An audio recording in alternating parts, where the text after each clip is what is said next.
हे केशव, एक ओर तो तुम मुझे ये सिखा रहे हो कि ये रिश्ते नाते सब चंद दिनों का दिखावा है, और दूसरी ओर अभी अभी तुमने ये कहा कि संबंधों और रिश्तों से ही भावनाओं का स्रोत फूटता है।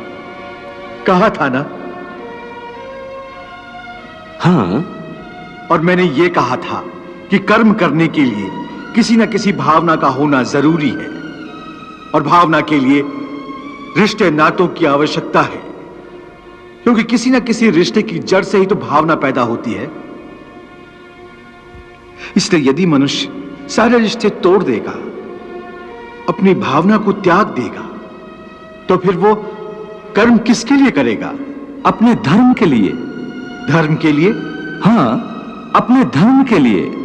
अर्थात धर्म के लिए भावना की आवश्यकता नहीं होती? नहीं, धर्म के लिए भावना की नहीं, बल्कि अपने कर्तव्य के ज्ञान की आवश्यकता है। इस बात की आवश्यकता होती है कि मनुष्य समझ ले कि उस परिस्थिति में उसका कर्तव्य क्या है। भावना तो कई बार कर्तव्य के रास्ते में आ जाती है, मनुष्य को कमजोर कर देती है।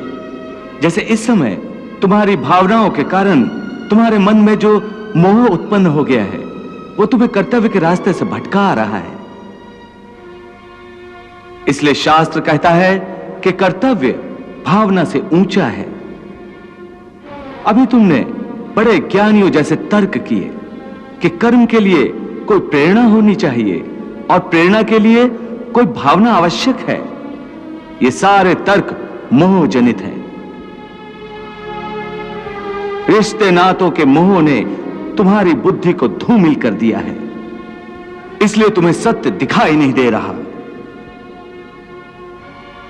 इसलिए इस समय तुम्हें धर्म स्पष्ट दिखाई नहीं देता।